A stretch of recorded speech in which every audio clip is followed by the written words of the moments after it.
first. KX News at 10 starts now. Good evening, I'm Nicholas Pollock. And I'm Lauren Culver. Thanks for watching KX News.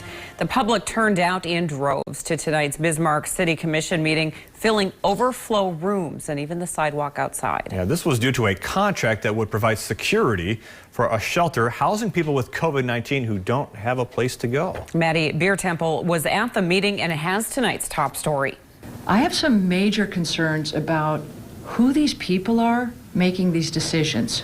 That would be the Burley Morton COVID-19 task force, which has for months been meeting and identifying a need to house individuals with COVID-19 who may be homeless or dealing with domestic abuse. The plan would fund security services from Bisman Security through the end of the year. Mayor Steve Bakken says without the security, the motel won't provide shelter, and without that, many wouldn't have a place to stay as the weather gets colder. Some citizens were concerned about why security was even needed, fearing forced detainment. I get that we want to try to help those that are in need of a place to stay. But then when we are saying that we need security on top of it, what's the real reason for that security? When they try to leave, are they going to be held there? Others shared concern that the security would be a slippery slope to further government control, some even likening the situation to North Korea in concentration camps. It's Bismarck, North Dakota.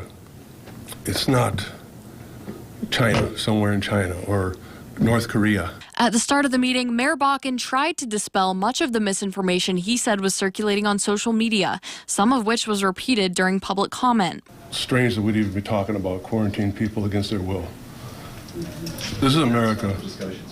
Yes, it is. No. You're going to quarantine the homeless for their own good, right? Isn't that the discussion?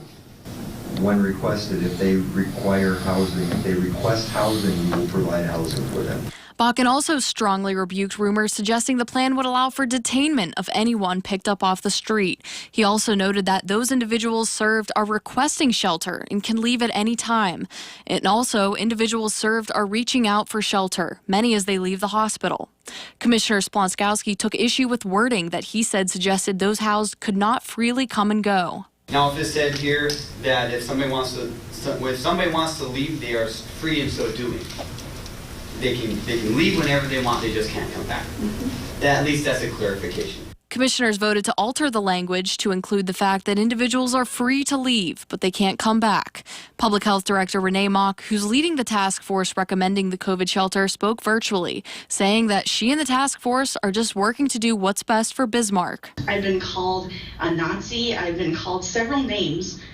I am doing my job as the Public Health Director for Bismarck and Burley County, and I am doing the best that I can through a pandemic, and we have been, and I'm so dang proud of our staff that have been at this since March. Reporting in Bismarck for KX News, Maddie Biertempel. The budget and plan for the COVID shelter were all unanimously approved by the commission earlier this month. Now to